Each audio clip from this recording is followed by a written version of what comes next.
I bet you're laughing right now. You probably think I'm just some idiot with a terrible sense of direction. To be honest, you're right about the latter, but I assure you, what I experienced is no laughing matter.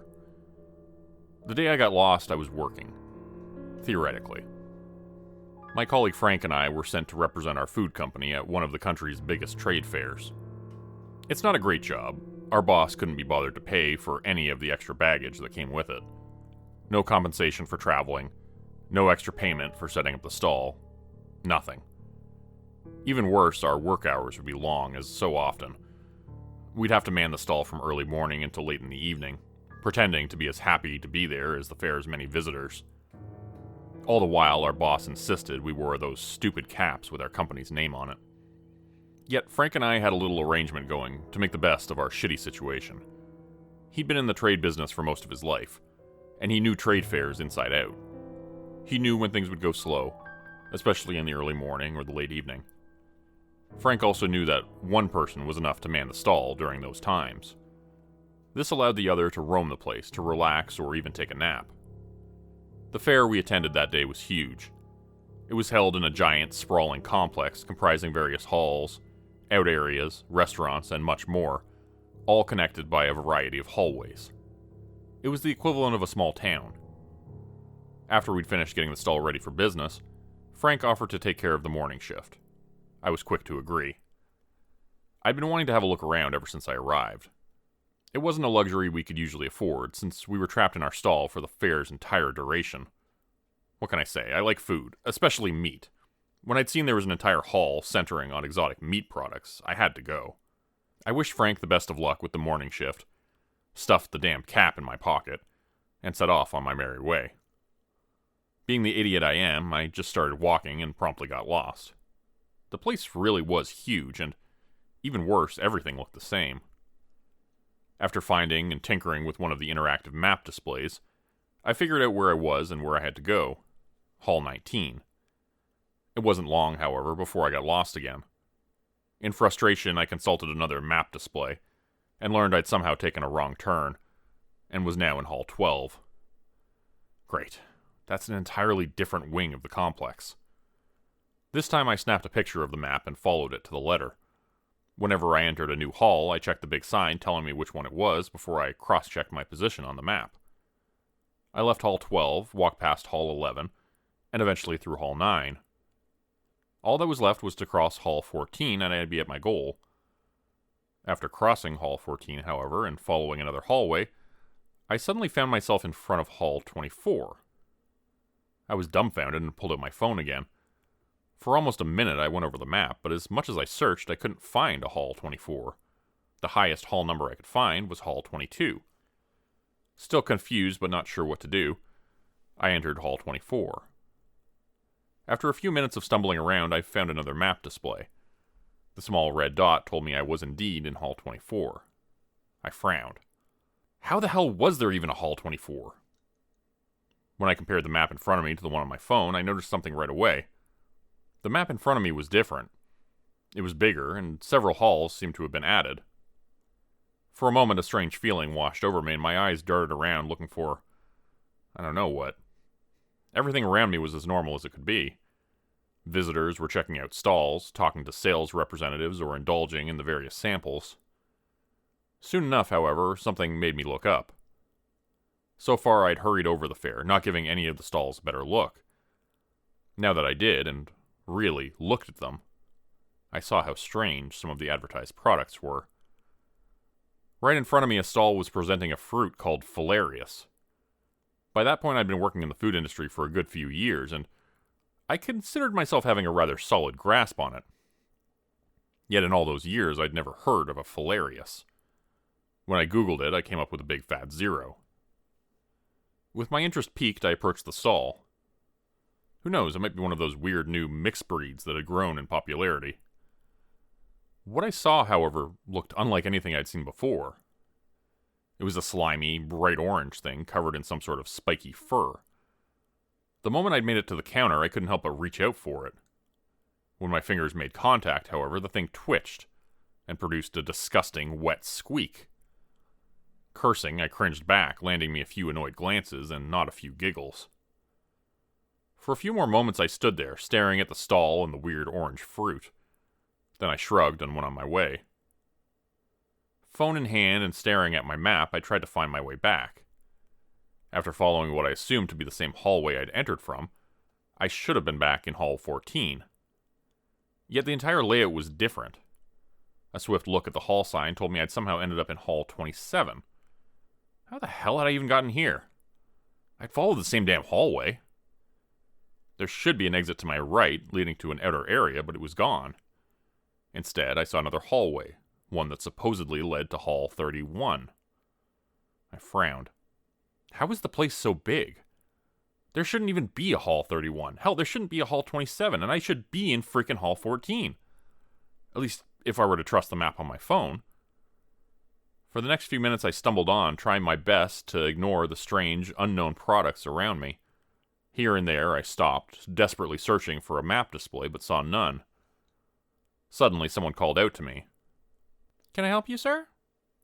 When I turned around I saw an info desk worker. The woman had stopped a few meters away from me and must have noticed my predicament. "Sorry, I guess I got lost," I admitted, giving her an embarrassed laugh. The woman laughed too, or rather giggled. It was a strangely throaty giggle. Only now that I focused on her did I see that most of her face was hidden behind strands of thick, dark hair. "I've been trying to find Hall 19, but the maps are..." My voice trailed off. The longer I stared at the woman, the more I felt something was wrong with her. She just stood there, and as I watched, she pulled out some sort of electronic contraption. "Problem with maps," she started in a now much quieter voice. "Old versions." What the hell was she going on about? This was one of the biggest, most prestigious fairs in the entire country. Why'd they display older versions of the map, and how'd they just add a dozen new buildings to the complex? Something didn't add up. "Where did you want to go, sir?" she mumbled in her half-whispering voice. She still hadn't moved. It still wasn't bothering to brush her hair aside. As I listened to her, I wondered once more what the hell was wrong with her. Even her way of talking was strange. Her English was over-accentuated, but at the same time it seemed to take her a great effort to bring out each individual word. "Hall 19, I brought out eventually. "Not far," she simply said. Then she turned around and began walking. The way she moved was as unnatural as the way she spoke. Instead of stepping forward, she merely shuffled her feet, dragging herself forward as if something were wrong with her legs. It made her entire body move in a strangely jerky motion. "Coming, sir?" she asked after a few moments, but didn't even bother to turn around. Instead of moving, I just stared at her. Somehow I knew I shouldn't follow her. This woman wasn't normal, not normal at all. "No, I mean, I'm sure I can find it on my own. Thank you very much." Not even waiting for an answer, I hurried away. I half ran past stalls and visitors, and only once I'd made it past a corner did I feel safe enough to relax. I took a deep breath. Then I looked around, trying to find my bearings. It hadn't been more than a few seconds when I heard the same half-whispered voice again. "Can I help you, sir?" It sounded exactly the same as before, the same over-accentuated English. When I looked over my shoulder, I saw her there, only a few meters behind me, staring at me from behind those thick strands of hair. I couldn't help but shiver. Why the hell was she following me? Instead of saying anything, I turned around, hurried toward a hallway, and fled into another market hall. Yet this new hall was even more different. Things just didn't add up. The layout made no sense. Stalls were just placed haphazardly with no rhyme or reason. When I checked the sign above to find out what hall I'd ended up in, I almost laughed. Instead of a number, all I saw were strange symbols. The stalls, too, were covered in them. The products presented were even stranger than the Filarius I'd seen before. They were utterly alien, seemed half alive. I rushed past stalls and disgusting things, as an overwhelming feeling of being lost, of not belonging, came over me. Eventually I stopped. I hid between two stalls, far away from the bustle of visitors, and closed my eyes. "Don't give in to it. You're okay, idiot. Just calm down." Yet, when I opened my eyes, I realized it wasn't just the environment that was strange. The people were, too. They were all acting normal, but the way they moved, the way their bodies and limbs worked was wrong. As I stared after a person, I couldn't help but think that someone had taken them apart and put them back together the wrong way. They were human, yes, but a few details didn't add up. Their arms seemed backwards, their facial features slightly warped, and their torso. No, don't focus on it. Just find your way back. Fuck Hall 19 and go back to where you came from. Taking another breath, I approached one of the strange people around me. A woman. I tried my best to ignore her weird body and strange face. Excuse me, I'm trying to get back to Hall 7, but I trailed off when I noticed her wide eyes and confused expression. A fearful noise escaped her mouth before she turned around and hurried away.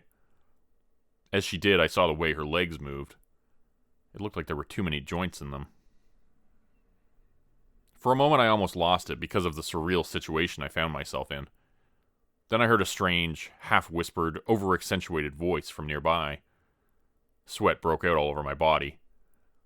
It's a coincidence, I told myself. Yet when I turned around, I saw the same strange woman. This time, however, she wasn't alone. She was talking to a pair of security guards. Both of them looked as strange as she was, and I shivered when I noticed the same jerky movements. When she turned in my direction, I ran. I knew I shouldn't, no, couldn't be found by her again. Yet when I looked over my shoulder, I saw that all three of them were looking after me. I dashed away, turned right, then left, past haphazardly placed stalls, not even sure what exactly I was running from. As I did, I pulled out the damn cap and threw away the jacket I was wearing. It wasn't much, but maybe, just maybe, they wouldn't recognize me. The layout of the hall, however, was too disorienting. There wasn't a place to hide, and I knew if I stayed here, it was only a matter of time before they'd discover me. Then I saw a tightly knit group of people making their way toward a hallway. I instantly ran in their direction, trying to mingle, to hide between them. When I reached them, however, I saw how wrong they all were. Some were too short, others too tall. Some were shambling around while others were slumped over. In between, I saw children running here and there. They were moving on all fours, more like animals than human beings. When one of them focused on me, I saw glaring, animalistic eyes. I pulled the cap deeper on my face before I pushed myself past the strange gathering and entered the hallway ahead.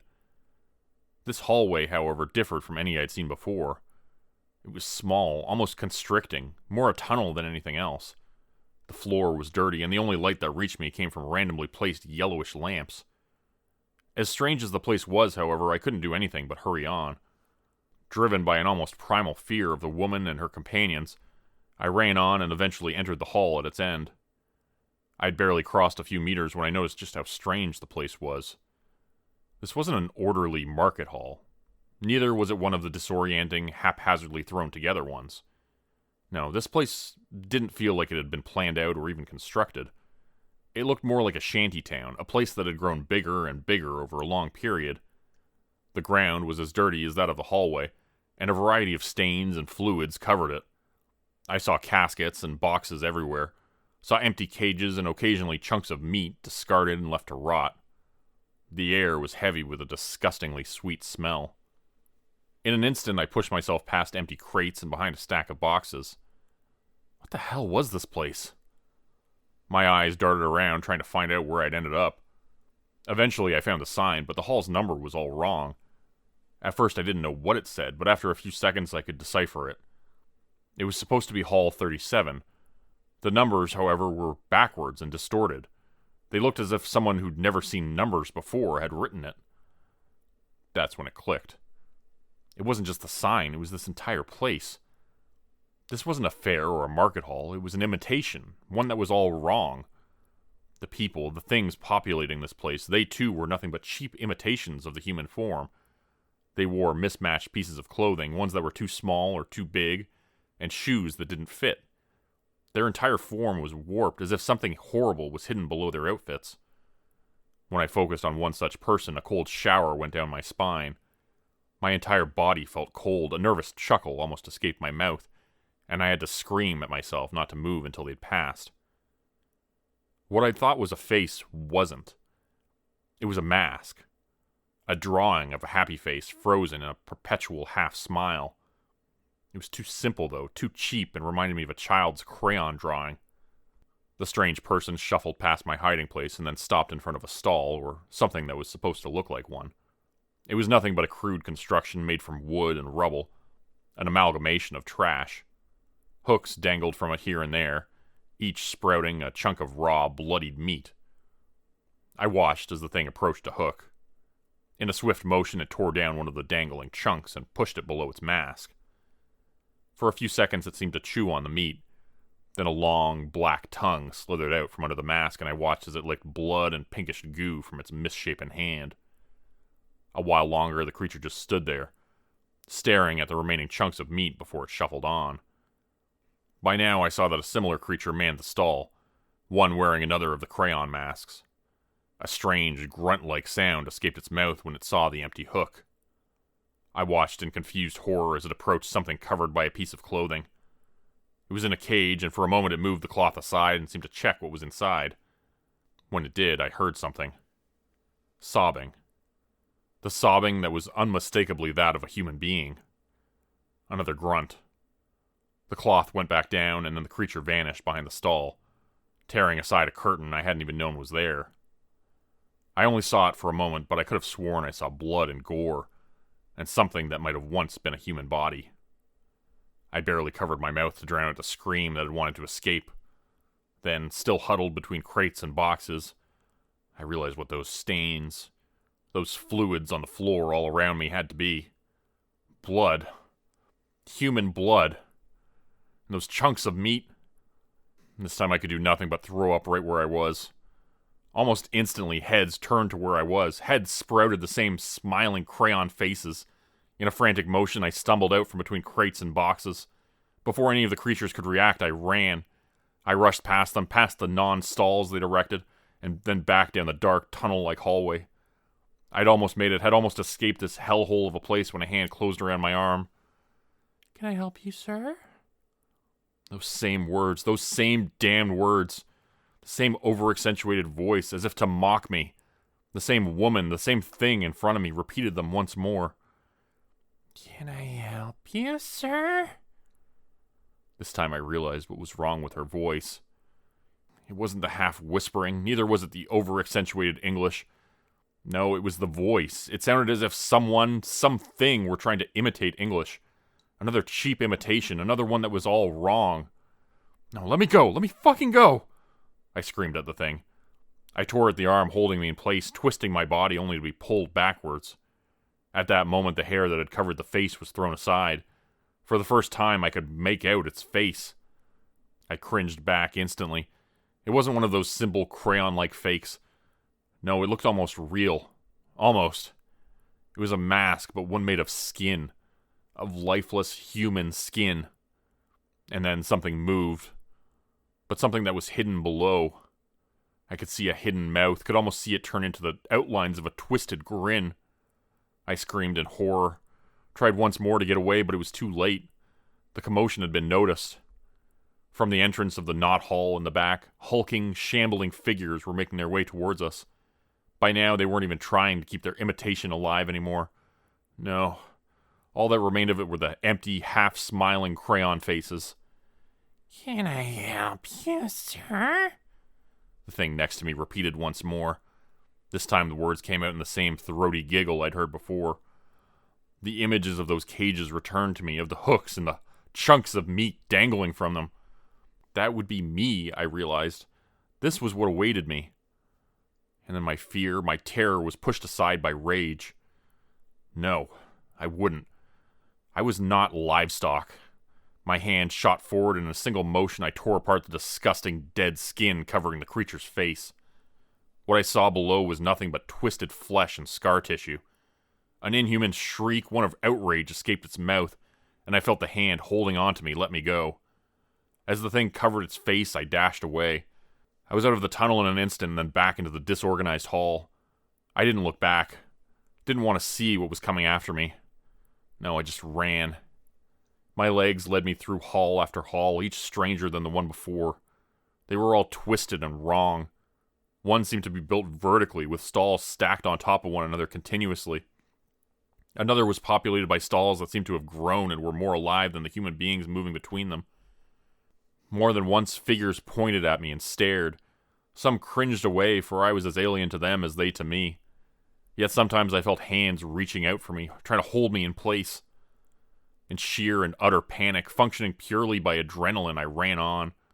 My lungs were burning, my legs getting weak. I had no goal, no direction. I just ran on, trying desperately to flee the surreal place my world had become. Then I collided with someone stepping out in front of me. I stumbled, lost my balance, and crashed to the floor. I cursed, fought myself back up, and was about to rush on when a hand closed around my arm. In my mind, I could already hear the same words, the same question. Instead, I found myself face to face with a man who looked entirely human. A security guard. Yet I didn't stop. I tried to get away and eventually pulled my arm free. This was nothing but another ploy, another fake who was out to get me. I stumbled another step, then another before I fell once more. My eyes darted around, searching for hulking, shambling figures, but all I saw was faces. Normal faces. Some seemed worried, others confused. A group of teenagers nearby snickered behind their hands. I even saw a couple dragging their son away the moment I stared at them. Yet they were all unmistakably human. By now, the security guard had motioned for his colleagues to come over. As they stood in front of me, their mouths moved, yet my brain didn't seem to function. Once more, one of them got a hold of me, pulling me to my feet. In an instant, however, I tore myself free again. "The hell's the matter with him?" one of them brought out. Another mentioned the words drunk and drugs. I finally opened my mouth and began rambling about being followed and hunted down before I closed it again. "You saw what? Someone's following you?" "No." I started shaking my head. "I mean, yes, there's this woman and those men, but..." My voice trailed off when I saw their expression and how they stared me down. It was clear they didn't buy a word of what I was saying. "I think it's best for you to leave the premises, sir," the one holding my arm eventually said, or rather commanded. With that, they swiftly escorted me from the complex. Still confused, but more than relieved to finally have escaped the place, I made my way to our hotel. When Frank arrived back that night, he was pissed. While I was sitting on the bed, he laid into me. He ranted on about where I'd been and what I thought I was doing, and even told me he'd informed our boss about me skipping out on the job. I only half listened, still plagued by what I'd seen just hours ago. Eventually, Frankie got a hold of my collar and pulled me up close. "The fuck's the matter with you, Danny?" At first, I only stared at his angry face, but then I opened my mouth. "I don't know. I think I got... lost? No. Never mind." When Frank heard this, he let go of me, and the anger on his face evaporated. "What happened? What did you see?" Instead of answering, I shook my head and told him he wouldn't believe me anyway. For a moment, Frank continued staring at me before he grumbled something, but left it at that. Later that evening, though, when the two of us went out to have some beers, I finally opened up to him. Frank listened without a word. Once I was done, though, I couldn't help but laugh again. I told him I must be overworked or that I'd had a panic attack or something. Frank, however, didn't join in my laughter. Instead, his face grew dark. "No, you did get lost. What are you... Listen, Danny, these days, they make these places, these fairs, too damn big. There's too many people. It's only natural that some get lost or end up in places where they don't belong. Happens all the time, just no one ever talks about it." "How do you..." Frank didn't answer. Instead, he just sat there staring at his beer, avoiding my probing eyes. "Best thing you can do is never wander around and just stay at your stall," he finally whispered. When he looked up again, I saw his expression, saw the sad, anxious look that now filled it. For the next couple of minutes, I pressed him to tell me what he meant. I asked him if he'd gotten lost himself, but Frank never said another word about it. It's been years since all this happened. I'm not working with Frank anymore, and neither do I work at trade fairs. I just couldn't do it. Whenever I went near those giant, disorienting halls and saw the countless people entering them, I was pushed into a state of almost panic. In time, however, as the years went by, what happened that day became nothing but a distant memory. Just recently, though, having finally gotten over my fears, I visited one of the local trade fairs with a friend of mine. As we walked from hall to hall, I couldn't help but look around and watch my surroundings. I saw them. I saw the few select people who seemed bewildered and confused, who seemed lost. It's always people who are a tad bit different, a tad bit wrong. People who just don't seem to belong. And I can always see those who are preying on them. Figures who pretend to be info desk workers, security guards, and even sales representatives. I can see them lead them away, lead them into directions that shouldn't lead anywhere. Or that lead somewhere else entirely. Today's video was supported by patrons like Mark from Earth, Crimson Muse, Joy Burton, Diane Showers, Mark Sewall, Cheryl James, Pick Your Sticker, Teddy Dog, Clue404, Mamakato, Dante Kincaid, Zarin Ray, Angela Donovan, Blarian50, Devin Kyle, Timothy Baird, Ajeti, Bert Turner, Bajani Espinal, Michael Pierce, Big Joe, Carrie Harkonnen, LaDonna Spivey, Scott Tanaka, Tom Stewart, Sherman Davis, Bryce Shelton, Susan McClendon, Elise Batiste, Lisa and the Cult Jam, and Open Circuit. If you'd like to help support the channel, please consider joining my Patreon page at patreon.com/Jordan Group Horror. As a patron, you'll get access to bonus videos, a Discord channel, and content. You'll be credited at the end of every video going forward, and if you decide to stay for 3 months, I'll name a character after you, which will be featured in the next Hollow's End story. Links to join the Patreon are in the description. Thanks everyone for listening. Please like, subscribe, and comment to help the channel continue to grow. And see you again next time at 4 p.m. Eastern Standard Time. Hope you have a great night.